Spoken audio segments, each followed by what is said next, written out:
you start to pray together and you realize, we may not have these things in agreement. And they're important. They're not unimportant, but they're not more important than the ultimate mission of kids finding out who Jesus is. Yep. So I am seeing that happen. And I'm seeing we had 80 middle schoolers show up to share the gospel with their friends and to be trained how to share the gospel with their friends. I would have said that can't happen, but it's happening. Working with the local church to take the hope of Christ to every student in the United States. This is First Priority. Now here are your hosts, Steve Chirico and Brad Skelling. Yes. Welcome formally to the First Party Podcast. Oops. What's up? It's a different day in the podcast world. It is a different day in the podcast world because we have three of us sitting around the table. And I won't talk how long it took me to get another microphone in the room, but Like 14 seconds. I'm glad we're all here Just today. Stop. Welcome. Everybody worship Brad. Why don't Brad's done you amazing. Why don't you transition to introducing our guests today? Well, first, thanks to all of you that are jumping back on the podcast. We're glad to be here today. We have David North, who is one of our new directors out of East Tennessee. David came in town for a concert with his beautiful bride and has decided to come here today and just have a discussion with us. That's awesome. David, welcome. Thank you. Good to be here. So glad you're here, man. Brad, I think you've got some announcements for us today. What do you got going on? Well, the usual. I will just say that. Okay. We are getting students to sign up for the scholarship. So super excited about the scholarship again, $500 scholarship for college students. So you've gotten some in. We've gotten some in. Sweet. They are rolling. So thank you to all who are promoting that, getting that out there. Keep them coming. You have till April, what did we say, 1st? I think you said 15th. I think we talked about this before. Did Let's we? go back to Sorry, the edits. buddy. We'll go to April 1st. That's then. tax day. Let's do April 1st. Yeah, I think it's great. April 1st. Okay. Read the website, firstparty.club/scholarship. We'll have the accurate information. David will look it up for us afterwards and comment wherever he wants to because he's a social media pro. Detail That's management. me. And then what else? The other one is spring meetings, Nashville, May 1 and 2. And we will be in Tampa the following May 8 and 9, that Monday, too. Those are Monday, Tuesdays, noon to noon. Registration is coming, so save those dates and be out there if you're district staff. We booked your location in Arkansas. We've got a cabin out in Arkansas. It's kind of centrally located, so we can all drive in. Arkansas surrounds Texas, Missouri, and Tennessee, which is where we all are right now. So we're going to meet in the middle. Great. And we're super excited about June 12 to 15, 16. I'm Yeah. excited about It's all that of week. June, but It's that week. Yep. Absolutely. Yep. So those are blowing and going. And I'll put a little dash in the midst of what you just said. I was going to ask about the district meetings. One of the things that those of you who are in chapters, we want to remind you is everything good that's ever been in national comes from local. Yes. And so having the district meeting after the chapter meeting is actually on purpose. Yep. It's the idea of really hearing the conversations, which there are just 2 of this year, not 4, and taking that information and moving it into the district conversation. So Yep. those of you that are on chapter level, sometimes because we talk so much about districts right now because they're the big new launches, and we haven't had a chapter launch in the last 18 months or so, right? Yep. So the reality of that is we don't want you to get lost in that. We want you to know without your work, there are things that miss out on the district level, but because of your work, we're there. Yep. Well, and to tell you the hair that was split in order to divide the meetings, they're all in on traction. They're running level 10 meetings. Yeah. We have a very specific annual meeting that process holds. And we know that chapters just don't do that. They're not in that place. And so it wouldn't be as productive for the chapters to be in that same meeting. Good word. With the districts and walking through that traction process. So we're going to hold true. We are going to implement a little bit of it. That makes sense for the chapters. Yeah. But then I know some of the chapters are going to jump in and begin implementing that with and without us. And so we can have those conversations about what happens with this spring meeting because it's all about evaluation and setting goals for the next year, whether you're a chapter or a district. Those 2 principles hold true along with relationship. We want to build relationship with everybody. So, yeah. It's good. Very good. And if you got to go build a bigger lake house in order to house us all once we're down the road, Can I build a big lake house? you can. I give you for that. permission. In Nashville? Wherever you'd like. I must be hitting the lotto. That's awesome. All right, so let's talk about what's going on across the country, shall we? Let's do it. A little story time. Story time with Steve. Always grateful for the love from Brad. Story time with So Steve. David brought his goldfish along to listen in on the story. You got your blanket. You got my everything you little need. apple juice. I'm good to go. Yes. So one of the things that we get on a regular basis is the emails from all the different local chapters talking about what's going on, as well as the districts. And one of our chapters that just continues to blow and go in their 25th year is South Florida. Yeah. And so they threw out a story. Those of you who listen to the podcast, watch the vidcast, are aware that there was a moment we talked, and I'm going to say somewhere November-ish, Okay. maybe October-ish, Sure. on the podcast, that Chris Lane admitted to us, hey, we got this many as our goal, Yeah. and we really only launched at about 50%. Mm-hmm. And there were some things that we needed to see or that we needed to do better at the end of this school year to prepare for the next school year. Yep. Great information, great learning. Yep. Well, out of that came a story this past week from Everglades Prep Academy. Okay. All of us are in the business of building networks. Yep. All of us are working through that on a regular basis, the networks that support the club.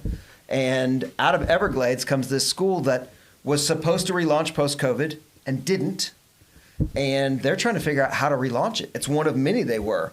And what you find is that there wasn't a faculty sponsor available anymore, and you find there weren't any students that they could really find. And so Mike Galt, who leads Miami and leads the group that's around Everglades, just began to start to rebuild the networks.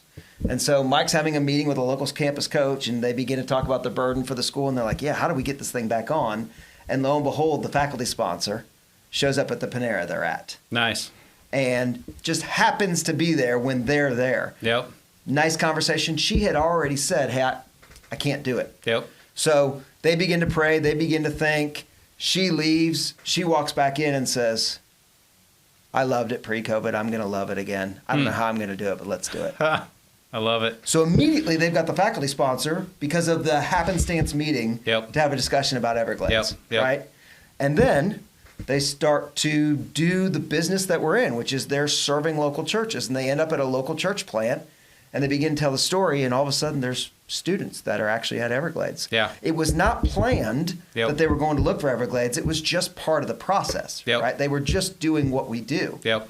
So now we got students. So they That's get awesome. the club ready to launch again. Mhm. And in the midst of that, they are finding student leaders that were never connected on a club level that were already in the school.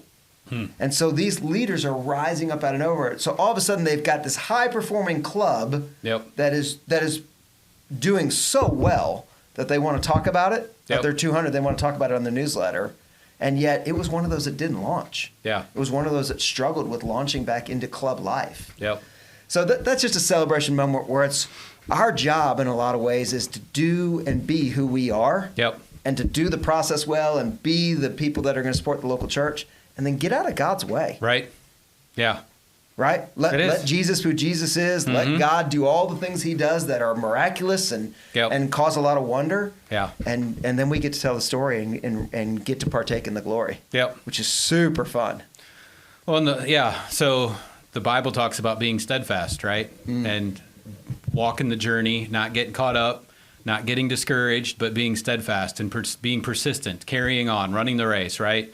And it is God and his character and his timing that's like, okay, God, you've got this, reassuring us of, he's in control. We just need to be steadfast and be mature in that, right? Steadfastness is a sign of maturity. So, yeah. Yeah, and you and I talk a lot about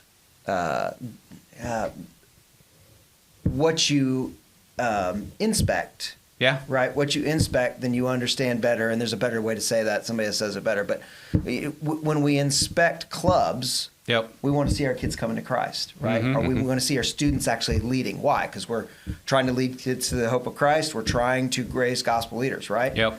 And I wonder if that's not a good thing for us to do. Hey, do we have locally a story or two like what we just talked about? Yeah. And if we don't, then is it because we've grabbed too tightly onto the process? Yep. Right? We're going to be A to Z, period. That's the process. And Yeah. we forgot to include God in the midst Right. of it, right? Yeah. We're just good at what we do. Yeah. So one of the things that was a good question for me out of First Party Nashville was, man, that's a great story. Do I have one of those right now? And if I don't, which we have two, thankfully, Yeah.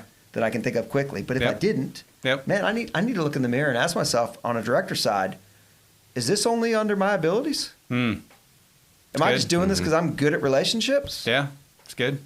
Right? Yeah, So anyway, I like it. somebody's going to comment on the podcast. Hey, that's actually how you make that statement, the inspect statement. I'm sure you know it, but anyway, That's good. it's a good moment. It's good. All right, so we got David North listening to all this fun stuff. Right. David, tell us a little bit of who you are, where you are, what you are. I'm a father. I'm a husband. 3 kids. I'm in East Tennessee, leading what we call the 1st Congressional District, Tennessee 1. Came to First Priority back in May, and I think you might have some questions about that. Yep. Tell us 1 or 2 things about you that are outside of First Priority life. What do you enjoy? What do you do? Who are you? I'm up here because of music Okay. in Nashville. Musician at heart. It's always been something. My dad's a musician, so it's always been part of the family, part of what we do. And so I actually came up to Nashville last night, Music City. Real Nice. close. Yeah. Actually, Bridgeport Arena, is that a place? Bridgestone. Bridgestone. Yep. Bridgestone Arena is where the concert was. Yep. But good concert, and we were up here for that, and thought I'd join you guys for the podcast. So Nice. That's great. Very, very good. Well, let's jump in a little bit. Mm-hmm. So you have been a district director for just under a year. Mm-hmm. How do you even come to know First Priority? Like, how did you get connected to just the idea of being part of the First Priority team? It's kind of crazy. I was shutting down a medical business that I'd run for 2 years with COVID and a lot of other things. It just became clear that was not going to be the path forward. So I was in the process of shutting down the medical business that I'd started and looking for something else, which had become kind of a familiar thing with me over the last probably 10, 12 years, of a pattern of feeling like God was calling me to do something, looking for it, not finding it, and then going right back to fishing, as it were, right, Peter? Sure. Going back to the boat. But about May, this was the kind of crazy the way this happened. You might be familiar with John Eldridge, the author, Wild at Heart. He wrote a book, The Way of the Wild at Heart. And it goes through the stages of a man's life: beloved son, cowboy, warrior, lover, king, sage. And kind of gives you a scale for, at this age, I ought to be at this stage, roughly, right? At the age I'm at, king was supposed to be the stage. And what does that look like? That looks like you're leading something, because God's taking you through some things, giving you some experiences. So you at this point, you should be leading something. I didn't want to lead anything. Yeah. For a long time. I didn't want the extra headache. I didn't want the responsibility. I was the guy with the bag in sales. It was like, let the other guys be the manager. But it became more of a responsibility to me of thinking, okay, if this is what the Lord's put in, He wants to get this out somewhere. Maybe I need to look at this. So LinkedIn, we're all familiar with. I started looking differently than I had looked in the past. And it's probably the 3,000th search I had done. And that's not an exaggeration. Sure. Yeah. It was one of those days where I was just exasperated, like, what in the world? God, I'm praying, I'm asking, I'm looking everywhere. I'll do anything. You know that. I'm applying outside of ministry. Everything was outside of ministry, most everything. So I just threw everything I had done over the last 20 plus years of my career and everything that was into my heart in the search field. And I thought, let's see what this does. And I hit enter, and I'm not making this up because we're being recorded and somebody would find out. The first thing that popped up was District Director, First Priority of America. And I thought, what is that? Sounds like an insurance company. You know? It's a bank. It is. It's a bank. And I had just You can be a loan interviewed with an officer. insurance company. I was like, I don't want to do that. So, but I looked in the description, and this is where it starts to get crazy. If you looked at my past in terms of experiences and careers and everything, looking at it now, I can see it. Looking at it last May, I still couldn't. That God doesn't waste anything. Yeah. Every experience I had been through, it was almost comical. I thought somebody's hacked my computer because I looked in the description of what First Priority was looking for in a district director, and it had the 5 key groups that you needed to be connected to, which would take an odd background to have captured all 5. But my background did cover all 5. And then the paragraph ended with, and it would be helpful if they had a background in sales. And my background was in sales. I felt called somehow to ministry my whole life, but my 20-plus year of background experience was in sales. And I said, this is crazy. There's no way.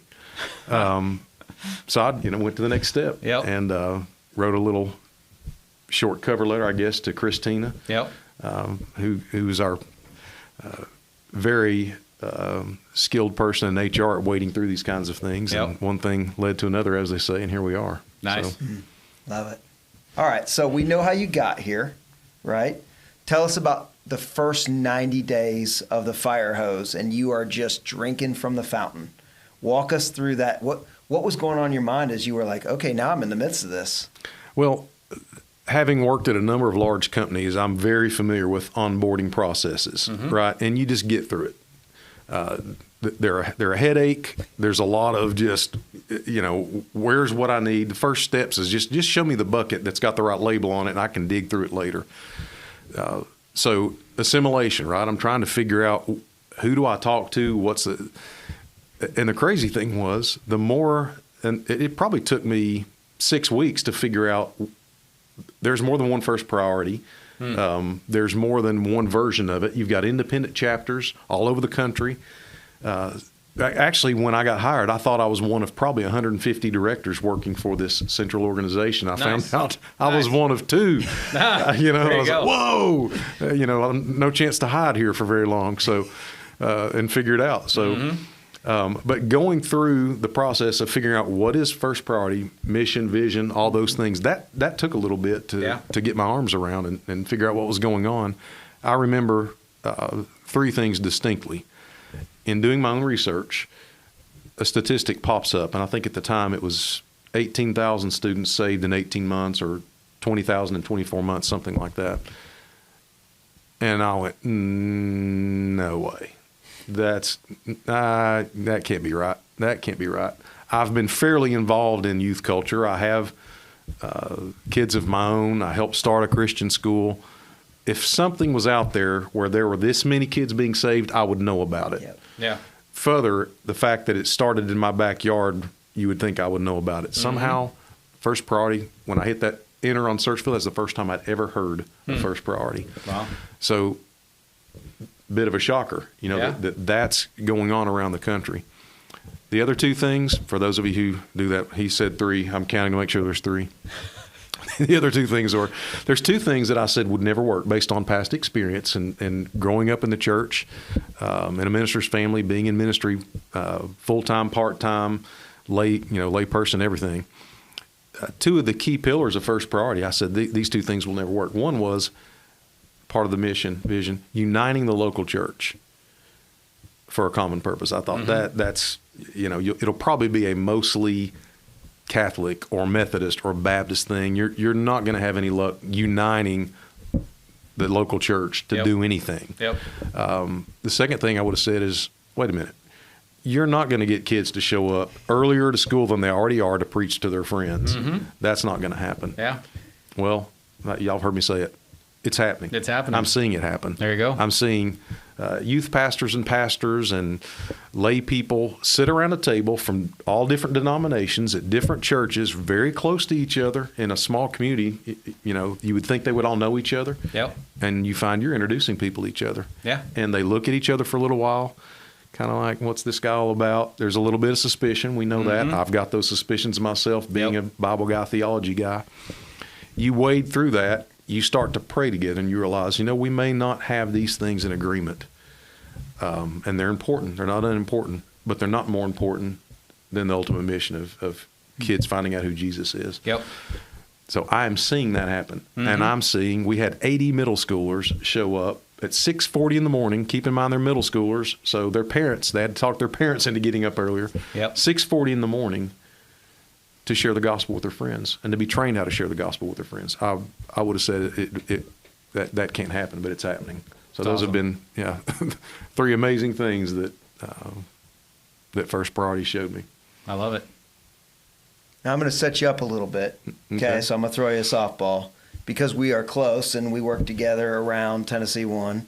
No, yeah, there you go. Are you a lefty? I didn't know you were I'm a softball. lefty. Are you I'm totally a lefty. Look at you. Nice. Yeah. I like that. Your hands need to be in a little more, by the way. Anyway, Not enough sure room you in here. pause You and can head to the pause and do Nashville some work. Baseball Association. Yeah, we'll help you after later. that. Yeah. So the reality is, and we talk about this a lot locally, what we do is territory work.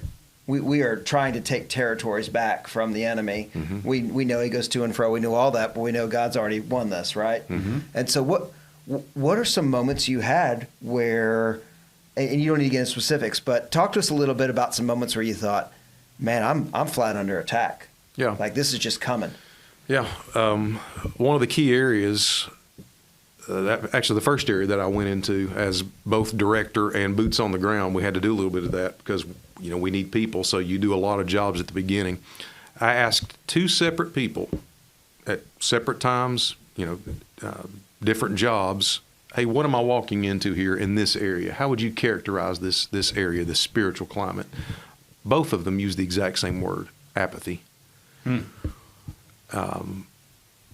When you have that kind of agreement from two people who don't know each other, didn't work this out beforehand, Yep. and that's the word that comes to the surface to describe the area, you're dealing with something beyond culture. You're dealing with something beyond, what the financial barriers might be. You're dealing with a spiritual thing that's got to be fought. So when you say territory, whose territory is it? And what are we up against? That was a time that I knew right off the bat, okay, this is going to be different than just spreadsheeting this thing out and, and running the numbers. And if we do this, this, and this, it equals this. That's right. Not in kingdom work, not all the time. So that was a clear moment. But that clear moment came with the realization that, guess what? God's already been working. Yeah. What is it, Romans? And I won't quote it exactly, but these are good works prepared beforehand that we should walk in them.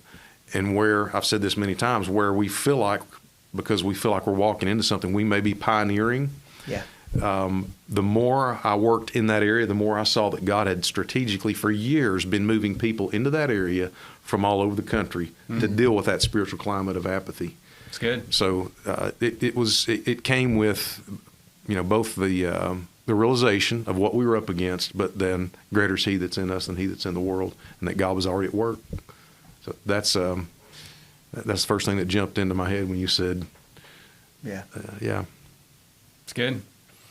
So we all, and again, Brad and I have discussed this before. If you listen to the podcast, you're going to be over this statement, but we all can't get enough. We all have the moments when we're looking at social media or we get an email and it says 2 kids never heard the gospel before it came to Christ. 6 kids who have been churchgoers forever, but never realized it was their story, not their parents' story, came to Christ. Like we can't get enough of that. I can't get enough of eternity because that's my home.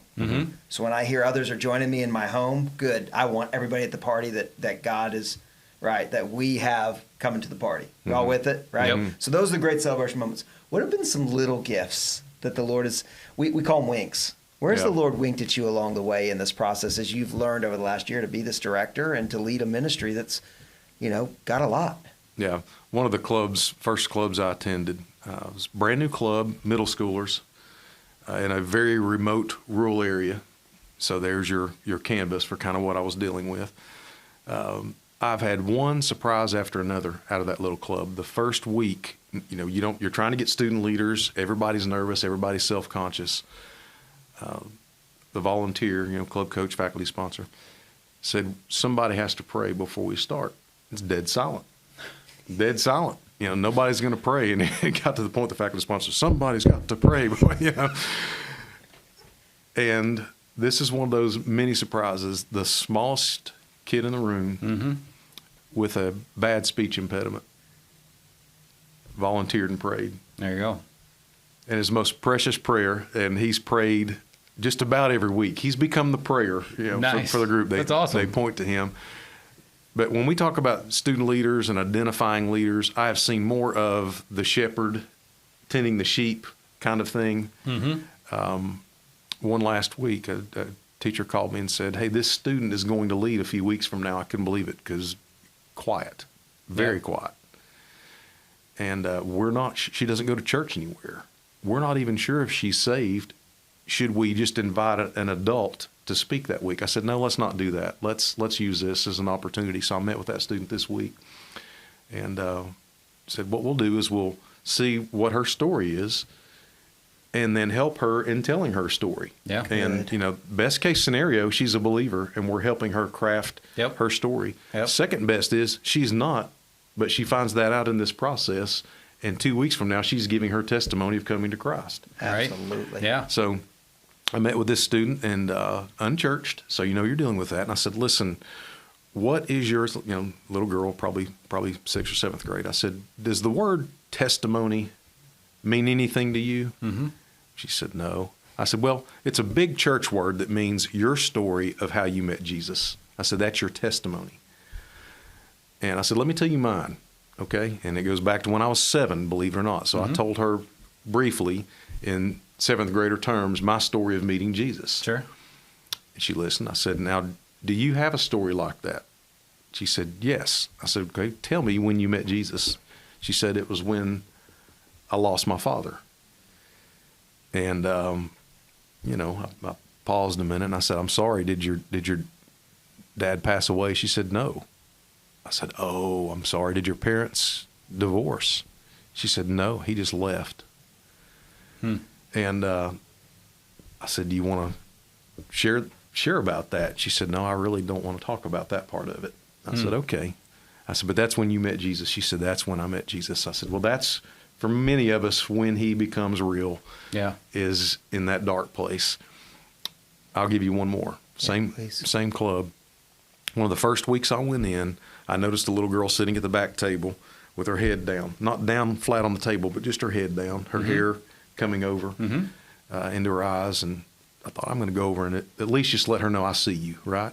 So I went over and patted her on the back and said, I'm glad you're here. Glad you're at First Priority. What's your name? And she told me her name and I said, that's a beautiful name. I love that name. And I really do. And her little face just brightened. I didn't think much more about it, but I noticed at the end of the meeting, there's a little person standing there while everybody else is talking to me, walking out the door, and she's just looking up at me. I looked over at her, and she waved and went about her day. Every club meeting that I've been to since, she makes a point. I can see her little head bobbing around back there. She wants me to know that she's there, and I see her, and I wave at her, and she brightens up. Just before Christmas, I found out she was going to lead our meeting. She was going to speak. I said, I've got to be there for this. So, bring donuts, and I went there, and she read her little lesson and just did it so it was beautiful. But at the end, it's right before Christmas. I didn't recognize her because she had on a little reindeer nose and ears. I guess they were doing a play or whatever, so it took me a minute to recognize her. But just before everybody left for class again, there she is. She's standing there, and people are going out the door, and she said somewhat sheepishly, I didn't get you anything for Christmas. And she said, but I made you something. And she handed me a piece of paper, and she'd drawn a little reindeer on it and put her name I almost cried on the spot. Right. But she put her name at the top, and I said, that's going on my refrigerator. And it is on my refrigerator. But you don't realize, you think, good night, what are these kids going through that just somebody looking at them, seeing them, and letting them know that they matter has that kind of an impact. That's right. So you asked for one, I gave you 3. No, that's great. So we're going to begin to land the plane. And the thing that I think would be most helpful is, David, as you know, even in hiring coordinators, and Brad's work across the country and Christina's work across the country with chapters, helping them with their new hires as well as districts, right? We're all going through that because our staff is in flux often, okay? We often get people that grab this podcast and listen to a couple back so that they can try to figure out, do I fit this culture? Yeah. Right? Is this my people? Right? They don't need to be somebody that's bought into it completely, but will I be seen, as you said so well, right? Yeah. So I think one of the things that I'd love to hear from you is you're a year in. If you could say one thing to somebody who is considering becoming a campus coach, considering, man, I might make this my new part-time gig. I'm a full-time youth pastor, and being a coordinator sounds great, right? Somewhere in that layer. Or even somebody that's saying, look, I'm called to this area, and I got to call America because we need to start this. What would be one thing that you would say to them as they're thinking, praying, listening to the Lord about it? Yeah, the one thing is God calling you to do it. Yeah. That's it. We talked about the job description that I read when I was looking, but I've never considered myself a youth guy, right? An expert on youth culture, or that even youth and I get each other that much. But the question was God calling me to do this? And if he is, he must know better than I do. So I mentioned student leaders. I've seen student leaders come to the top that you never would have picked. Why? Because God called them. I've seen faculty sponsors. I've seen club coaches. I was recently praying for a club coach for a specific club. I had a profile in my mind for what club coach looks like, and the club was kind of quiet, and I thought we need somebody that's going to go in there with, Yeah. It's totally opposite of who God brought. And I realized, okay, God knows better than I know. Maybe this group that I thought needed a hurrah needs a comfort, so that's the thing. Ask God. If God's calling you to it, don't worry about the details. First Priority has people that will help you figure out where you'll fit and where you'll be comfortable. Just say yes. That's the thing. You say yes and let God steer you to what that looks like. Nice.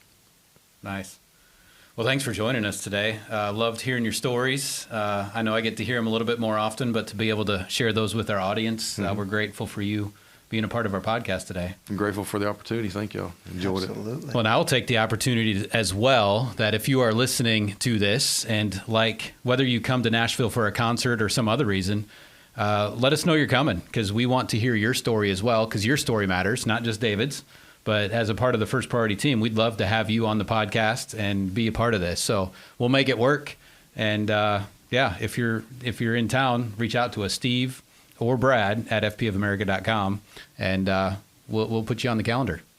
Yeah, for our faithful listeners, thanks for being a part. We appreciate you and sharing on your favorite app as you're listening to the podcast, and obviously want to hear your feedback along the way. If there are things you are dealing with on a local level that you think would be helpful on a national perspective, please feel free to comment so we can make sure that we're dealing with that on the podcast. It's here not so we can have a discussion. It's here so we can further the kingdom through First Priority and its work.